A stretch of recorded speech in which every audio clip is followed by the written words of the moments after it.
Hey folks, Jim Thomas here, Fitness Management and Consulting, and welcome to our channel today. I appreciate y'all being here.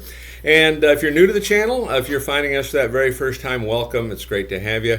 And before we jump into our topic here today, a quick reminder, my focus, my mission here in the channel is I want to be able to provide as much information as I can to as many people as I can, across all regions. And the best way I can do that is when you choose to subscribe to the channel, when you choose to like the videos, when you choose to offer comments, we love to hear from you, and when you choose to share the information with friends, associates, and colleagues. So with that said, if you've not yet done so, please hit that subscribe button.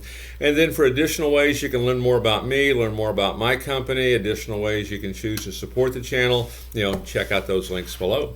So let's go ahead and get into our topic here today, and it's tips to survive your first 90 days in gym sales. Your tips to survive your first 90 days in gym sales.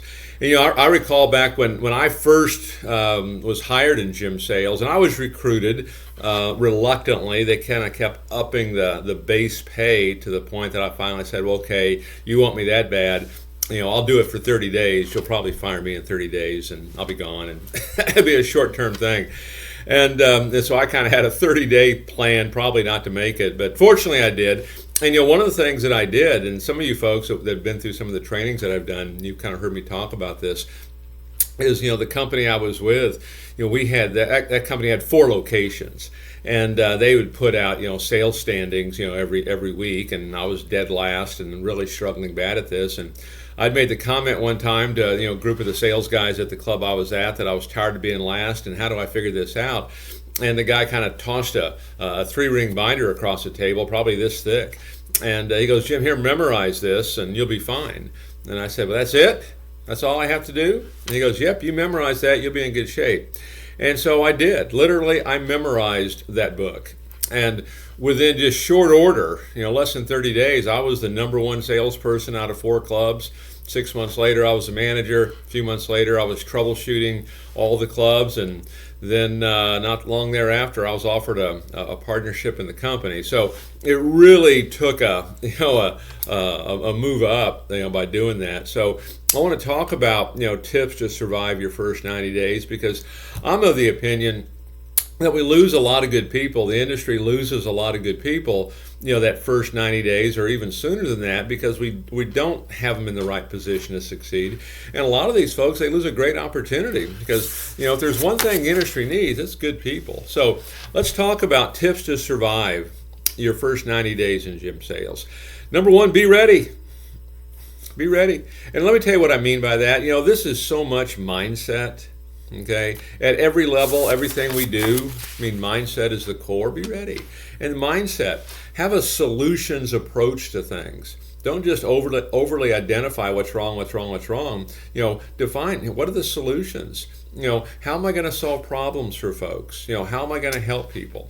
Go in there and be ready. Have the right mindset for that. Have the right winning mindset. Because the truth is, some ways you can kind of outwork this if you want to, because people want to look better, they want to feel better, they want to live longer. It's the greatest product in the world. Get people in that door, have that mindset that you're going to help them. So get ready. Number 2, and we're talking about surviving that first 90 days, but create a plan of action. Okay, a 30-day, a 60-day, a 90-day. Okay, create that plan of action. What does that plan of action look like? And what's your current situation? Okay, where are you at? What's working? What's not? What do you feel good about? What's not? And you can search the channel here on how to write a plan of action. Write that plan of action. What are your goals? Tangible goals. Okay, tied to a number. What are your intangible goals? Build confidence, build self-esteem, build enthusiasm. And then what's the plan for each one of them? And then what are potential roadblocks and setbacks for each one of them? And what is the solution if indeed that happens? Okay, and then other things in there. But get your plan of action put together. Get a 30, 60, 90-day plan. Don't just go in blind and hoping for the best. Number 3, make sure we're asking the right questions. Make sure we're asking the right questions. And I would say this, asking the right questions of our customers. Okay, we want to find out as much about them as we can. We want to learn as much about them as we can. How long have you been thinking about this? What else have you tried? What do you like best? What do you like least? Because the more you understand them, the better you can, in a sense, kind of prescribe what the best solutions are. And then also ask the best questions, of the people around you that you work with. Hey, what is the life of a lead? How does this work? How many join their first time? Get as much information as you can. One of the great things that you can do is become a student of this. Become a student of it. Use this channel, okay? Use all the resources that you have. Become a student of this, okay? Let's get better at it. And these are things maybe you should be doing all the time anyway, but certainly you want to do them right now when you're first getting started. Number 4, find out who the top salespeople are and see if you can shadow them. Who are the top salespeople in your business? Who are just top salespeople in general? Maybe you're going to networking events, talking to top salespeople. To find out who the top salespeople are. What are they doing differently? What are they doing differently than everybody else? What makes them so different? And I'd go back to that number 1 when I was talking about being ready. One of the things you might find is that it's mindset. Okay, yeah, there's certain procedures we need to learn. Certainly we need to do this. That mindset is so crucial. I know when I was in gym sales, particularly starting out, my mindset was, why wouldn't they get started? I mean, they're here. I mean, they came to me. I didn't go, knocking on a door. I was just, why wouldn't they? And then I followed that process, that book I memorized, okay?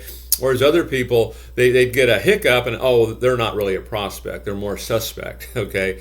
So find out who the top salespeople are, find out what they're doing. What are they doing that's so different? Number 5, set up a meeting with your manager. Set up a meeting with your manager.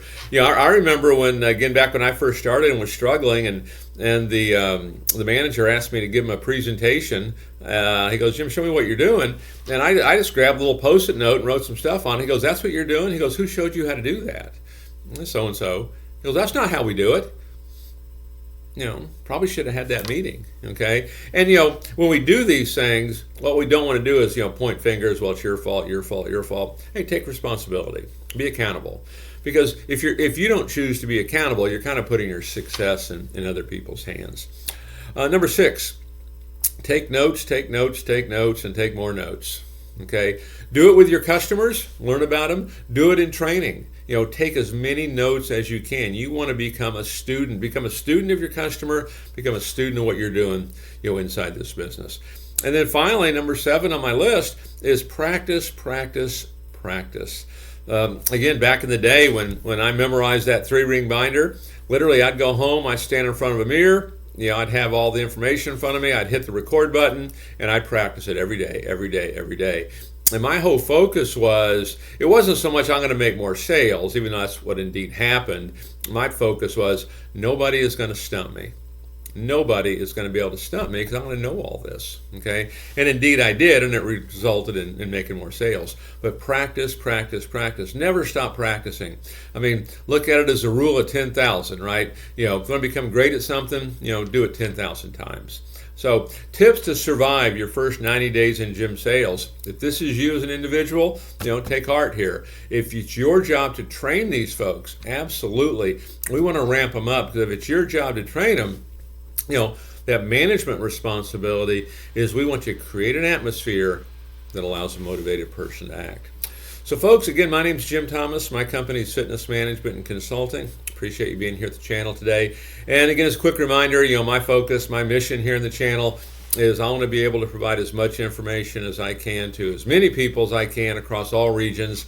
And the best way I can do that is when you choose to subscribe, you choose to hit that like button, you offer your comments, which we love to hear from you, and you choose to share the information. So if you've not yet done so, please do that right now. Hit that subscribe button. Appreciate it. And then to learn more about me, learn more about my company, and a variety of ways we can help take your business that next level, be sure to check out those links below. And we'll look forward to seeing you all in that next video.